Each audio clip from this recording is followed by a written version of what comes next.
started the new next chapter. Yeah. How's that go? Like, how was the response to the first episode? It's going well. I guess we got some pretty good reviews from the first episode of this volume chapter.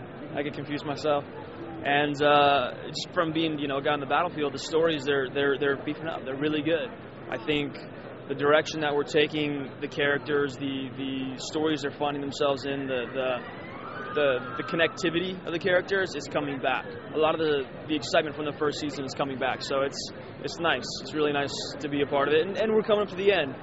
I mean, I think we have 3 more episodes to shoot, which is very exciting. It's been a long year when you do 25 episodes. It's so funny? We actually, I don't know if you caught this, but I feel like we look like X-Wing fighters, like from Star Wars.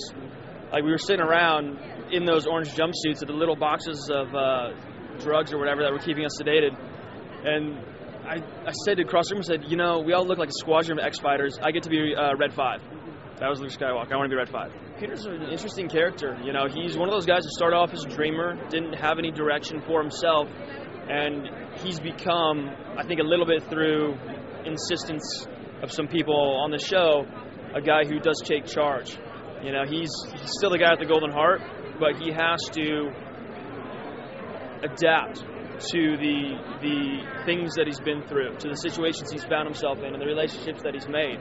He can't just wait and let things pass him by. It's like with his brother. That's such a turbulent relationship.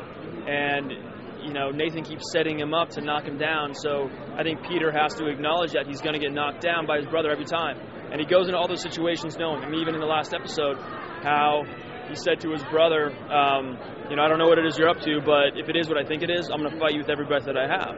And then right there, boom, he gets zapped. It's like he expected it. He knew it. It's funny when, the fans or anybody in the outside world, they'll conjure up these ideas about what's going to happen or what they want to happen and who's great or who's bad or who's leaving for whatever reason. It's like, I think a lot of that is just fairy tales. We're there, we're working, and we know pretty well if we're leaving or staying or what our work capacity is. So, but, the one tough thing is when someone dies.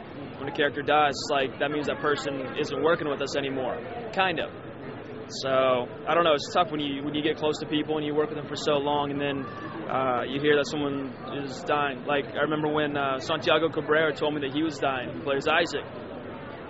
He and I were doing a big satellite press tour, and he was like, "Yo, man, so I'm dying in the next episode," and I'm like, and I just reached in and gave the guy a hug, and I'm like, "Oh man, what?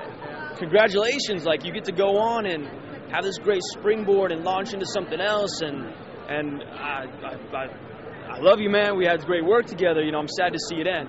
So that's kind of the bittersweet when a character dies.